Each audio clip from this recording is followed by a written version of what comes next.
Olá, meu nome é Ilse Rasmussen Araújo Faria. Me formei em artes visuais e trabalho como arte educadora no Centro de Educação Profissional em Artes dessa cidade. Atualmente, sigo como aluna do curso de especialização em arte intermediática do Polo de Inhumas. Pensando neste trabalho como uma linha de pesquisa, parece-me importante considerar o espaço escolar como ponto de partida, pois o ambiente da escola se encaixa no perfil em que eu estou inserida, sobretudo também por considerar alguns artigos relacionados de autores excepcionais lidos durante o curso e estes despertaram inúmeras questões a serem levantadas e refletidas. Considero oportuno repensar sobre o uso da tecnologia nessa cultura digital por parte de educadores, frente aos conteúdos consumidos pelos alunos, e dar preferência a posturas mais críticas para conduzir com segurança os desdobramentos pertinentes, assertivos e relevantes desses processos de ensino-aprendizagem envolvendo a tecnologia. Me deparo, então, com caminhos convergentes, a mídia possível em uma escola da rede pública de Goiânia. Tema este que foi construído partindo de depoimentos de profissionais da rede, de experiências pessoais no campo da educação frente à cultura digital.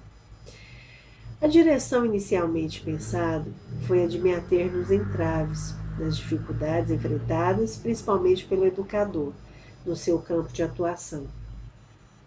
E um deles é a questão da tecnofobia e ou tecnomania.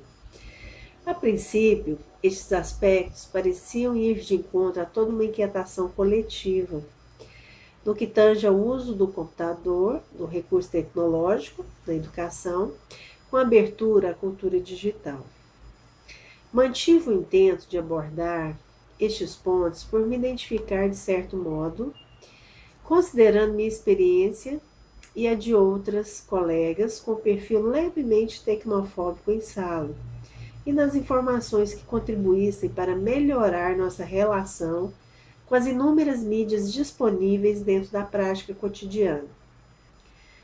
O trecho do texto do Laissez-faire, a educação intermediática crítica, e cuja autoria é da professora Fernanda Pereira da Cunha, que aborda o conceito de tecnofobia, reforçou a intenção de abordar essa dificuldade que permeia o campo de ação de vários professores, trazendo uma observação relevante no texto de 2014, na página 8, quando ela alerta. A escola, ao enfatizar apenas a produção técnica digital, muitas vezes acaba por aumentar a angústia do tecnofóbico ou reforçar a euforia do tecnomaníaco. A princípio, este trecho e a relação estabelecida entre professor, escola e aparatos tecnológicos dentro dessa nova realidade digital me pareceram necessitar maior atenção. Considerando a nota, lá no item 2, da página 13, citado no texto em questão, no qual a autora Fernanda Pereira da Cunha conceitua, os tecnofóbicos são aqueles que possuem aversão, repulsa, medo de se relacionar com o equipamento de tal maneira que se paralisam diante dele. Este ponto abriu precedente para considerar uma experiência pessoal. Numa parceria anterior a 2015, com uma outra professora da escola onde trabalho, a fobia da colega se apresentou bastante clara quando tivemos que apresentar o projeto anual e portfólio final digitalizados. A mesma reagiu apresentando angústia por não dominar a máquina. Resistia no sentido de aprender. Alegou não ter avançado no curso de informática iniciado e abandonado no passado. E embora possua um notebook pessoal, somente o utiliza enviando e-mails num tempo em que tal recurso caiu em desuso, substituído por redes sociais como Facebook, WhatsApp e outras mídias. E para resolver essa situação, a única possibilidade foi assumir toda a produção da dupla, para apresentação na coordenação da escola, e o projeto ser encaminhado. Essa situação gerou sobrecarga por algum domínio tecnológico, pois a exigência do trabalho segue com as parcerias inevitavelmente em dupla.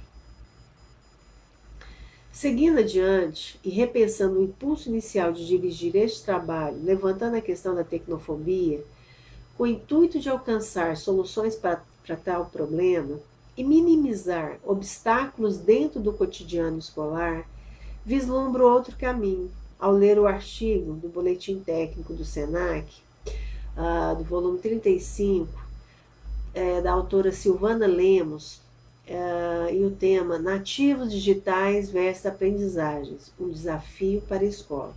No texto de 2009, e lá na página 43, ela levanta os seguintes dados. A revista de abril de 2009, realizada pelo jornal Folha de São Paulo, com diretores de escolas em 9 estados para avaliar a utilização dos laboratórios, revelou que a maioria relata subutilização de equipamentos, seja por falta de conhecimento técnico do professor para orientar os alunos, seja porque as máquinas estão danificadas ou são insuficientes. Até professores com pós-graduação se dizem despreparados para usar a informática no ensino. Estes dados fomentaram meu território mental no sentido de perceber, então, a tecnofobia como um malefício bastante pessoal e individual, embora compartilhado por vários profissionais, incluindo os professores. E as soluções para essa situação no âmbito das fobias, que é da saúde, requer uma busca bastante específica, envolvendo tratamento e principalmente disposição de ordem íntima para sanar tal incômodo incapacitante ou que torna-se entrave quando o assunto envolve o uso da tecnologia no contexto do trabalho. E que as tecnofobias e o tecnoestresse, que é um termo visto no artigo do Boletim Técnico do SENAC, também no volume 35, Tecnoestresse entre o fascínio e o sofrimento, de autoria da Hilda Alevato, de 2009, na página 62, de acordo com a explicação dela. Mesmo sem contar com uma definição única ou aceita por todos os estudiosos do assunto, tecnoestresse poderia ser considerado genericamente como um conjunto de sintomas, uma espécie de síndrome, associada ao excesso de informação e demandas psíquicas e a uma dependência grave das ferramentas tecnológicas. Então, essas situações são específicas e geram posturas paralisantes. Contudo, agregam um todo neste amplo contexto de fatores. Os entraves se convergem para o mesmo ponto, com ou sem fobias, com ou sem equipamentos tecnológicos, existe algo que torna-se um obstáculo na coesão à cultura digital, que é ter alguma motivação, uma mudança no olhar, nos paradigmas enraizados. E para justificar esta linha de reflexão, ao buscar informações, me deparei com uma realidade no qual existem questões como escolas bem equipadas, como a mencionada adiante, porém pouco utilizada pelos docentes.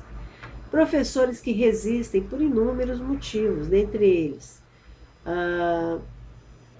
pouco interesse, ou fobias de ordem tecnológicas, rotinas que extrapolam e geram desgastes físicos e mentais, e algo me chamou bastante atenção, que é a falta de estímulo dos professores.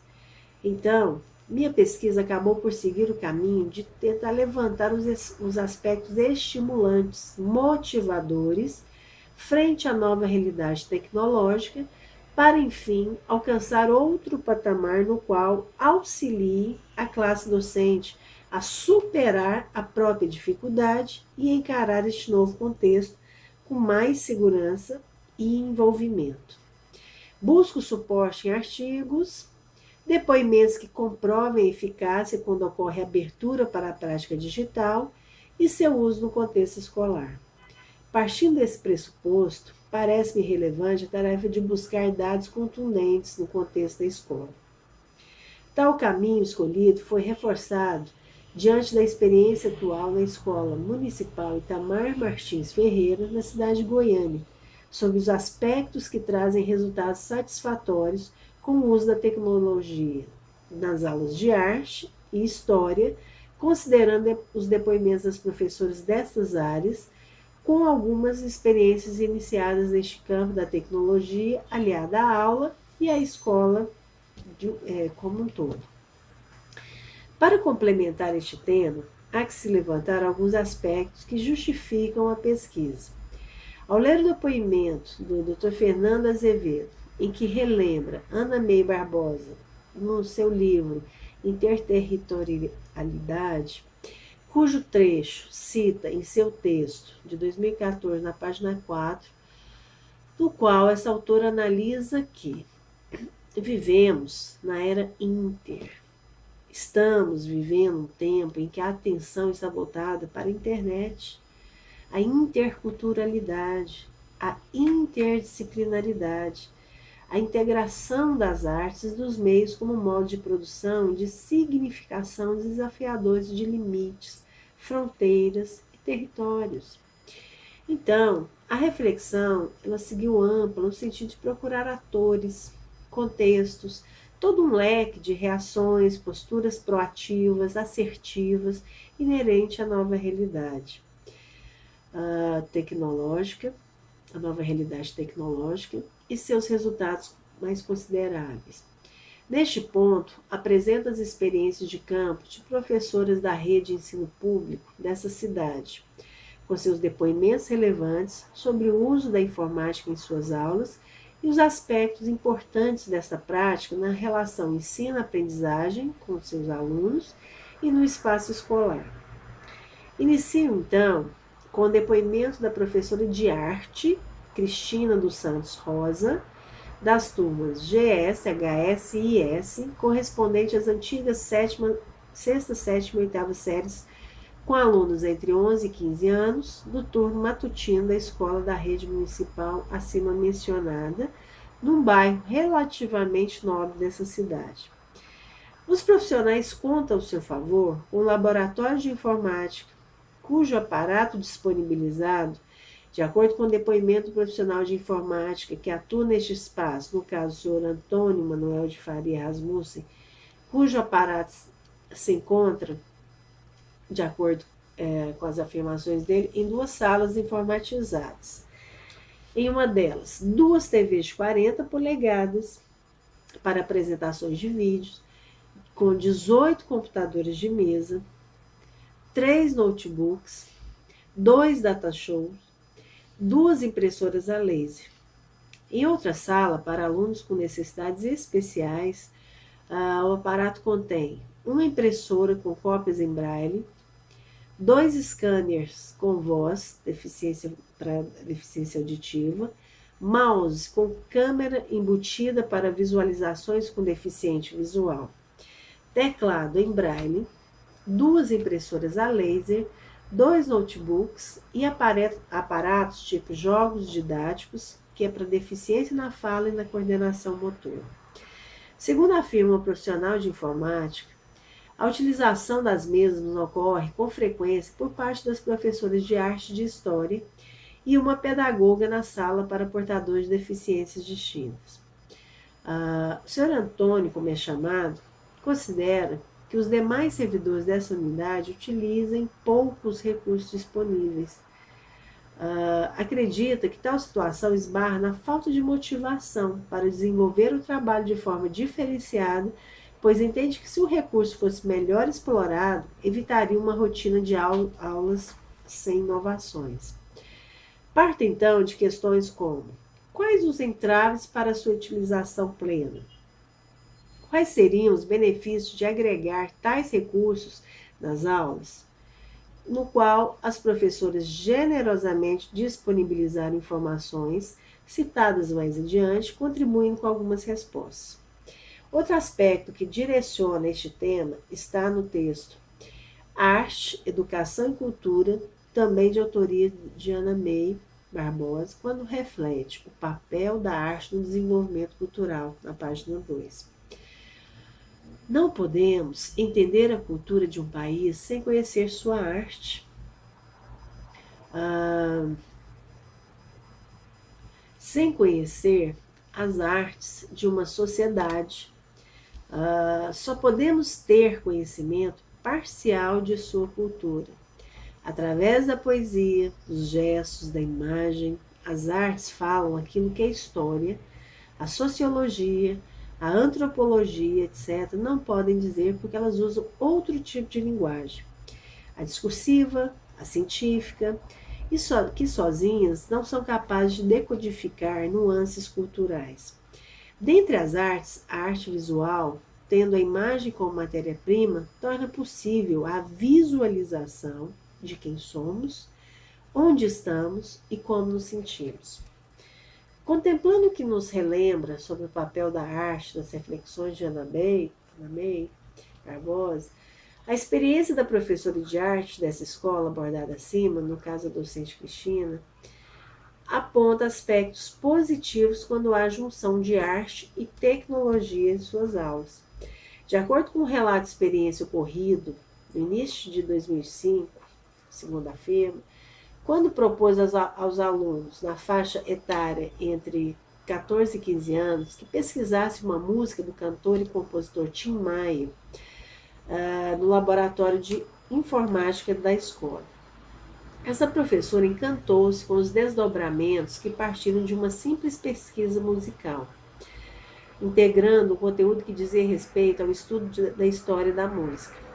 Durante o período de um mês, os alunos, por iniciativa própria, ampliaram os itens das pesquisas, agregando informações biográficas do músico, elegendo repertório que traziam características da soul music e ensaiaram um tema para ser apresentado no evento do Dia das Mães, que todo ano acontece na escola.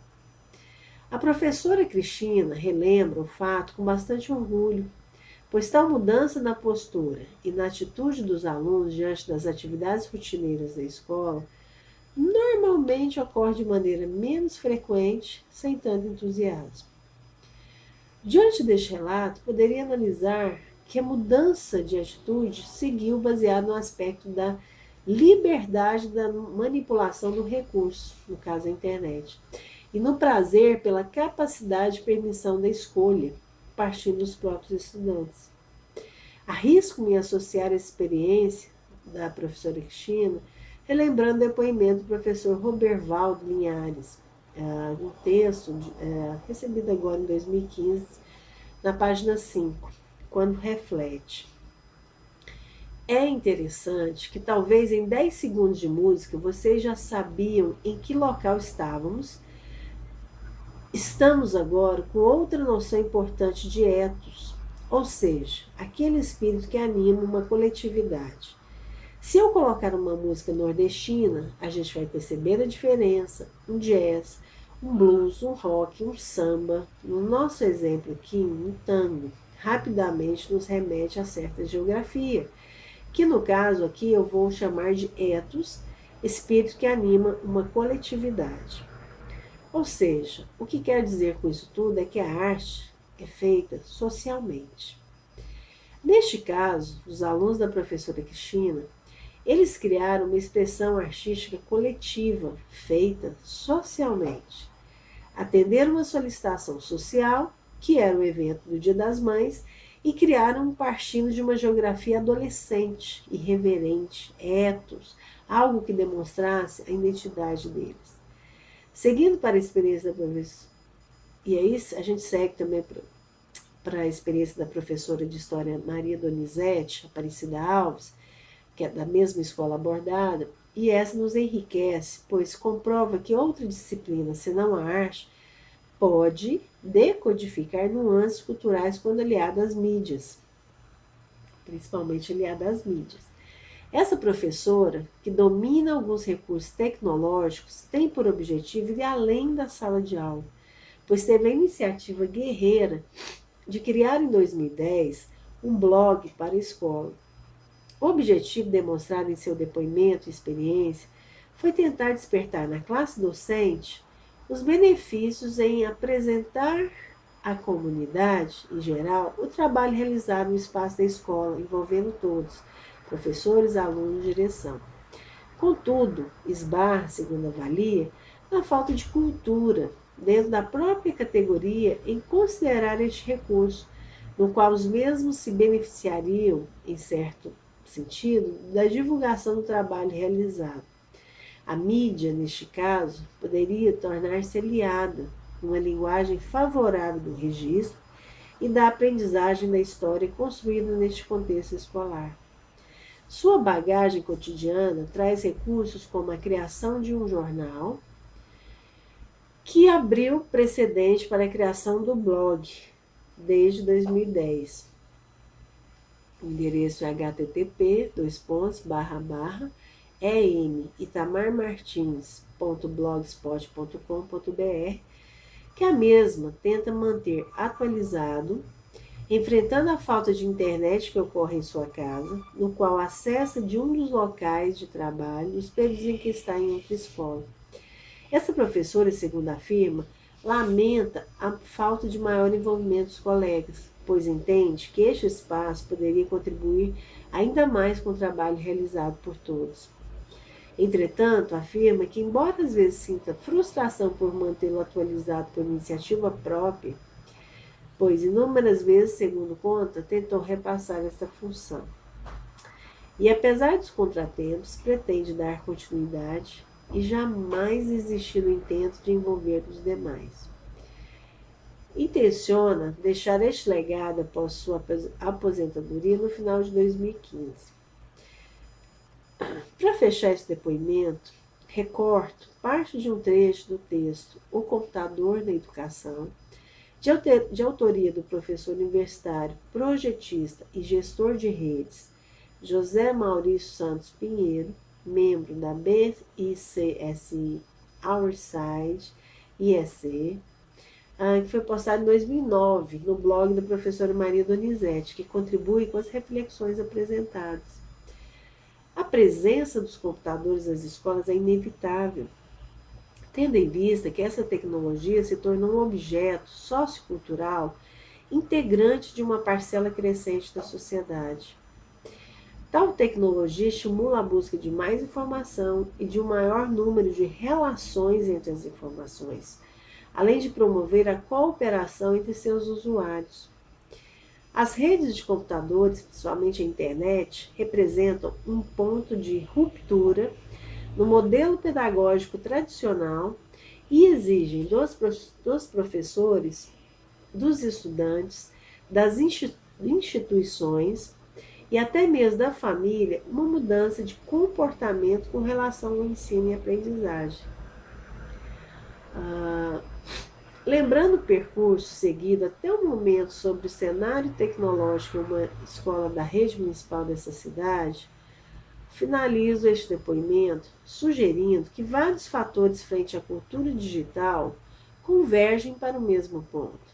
Há uma lacuna que pode ser preenchida com um olhar mais auspicioso para essa nova realidade tecnológica no qual estamos inseridos, que são os professores, alunos e escola. Então, penso que ao mudarmos o olhar frente a este cenário, começaremos as mudanças necessárias que promovam as conexões favoráveis ao bom crescimento do universo escolar frente às interconectividades. Esse depoimento tem como fonte de referência o texto do Laissez-faire, a Educação Intermediática Crítica, foi um artigo aprovado em 2014 pela UFG, da autora Fernanda Pereira da Cunha, na página 8 e 13. O Fernando Azevedo, que é um depoimento provocativo da disciplina Fundamentos da Arte e Educação, 2014, na página 4. Cristina Santos Rosa, e seu depoimento, recebido em 15/6/2015, que é professora de arte da Escola Municipal Itamar Martins Ferreira, de Goiânia. A professora Maria Donizete Alves, no seu depoimento também em 15/6/2015, que é uma professora de História da Escola Municipal Itamar Martins Ferreira, também de Goiânia. Tenho o depoimento, recebi também em 15/6 do tecnólogo da informação, o senhor Antônio Manuel de Faria Rasmussen, que trabalha no Laboratório de Informática da Escola Municipal Itamar Martins Ferreira, de Goiânia.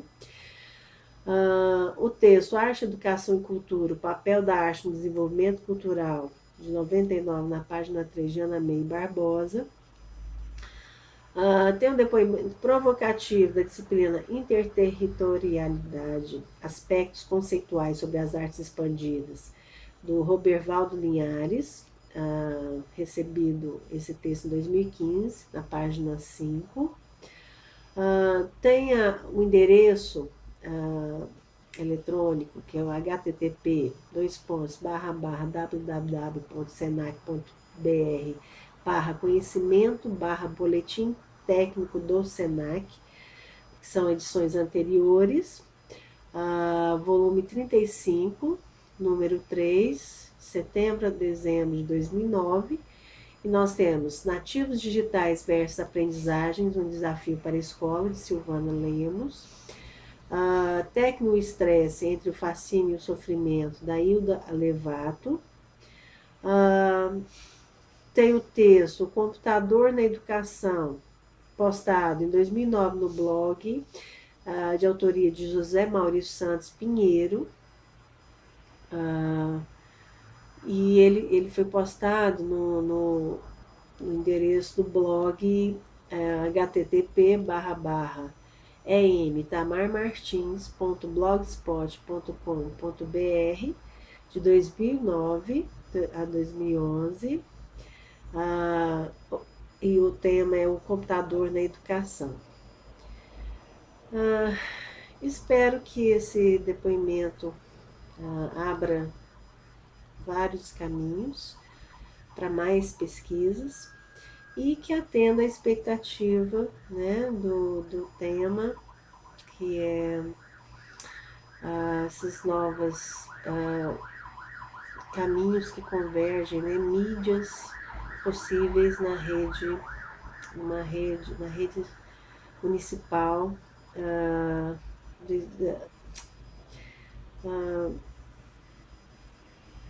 Bom, vou fechar esse depoimento, vou consertando aqui o texto, o tema desse trabalho,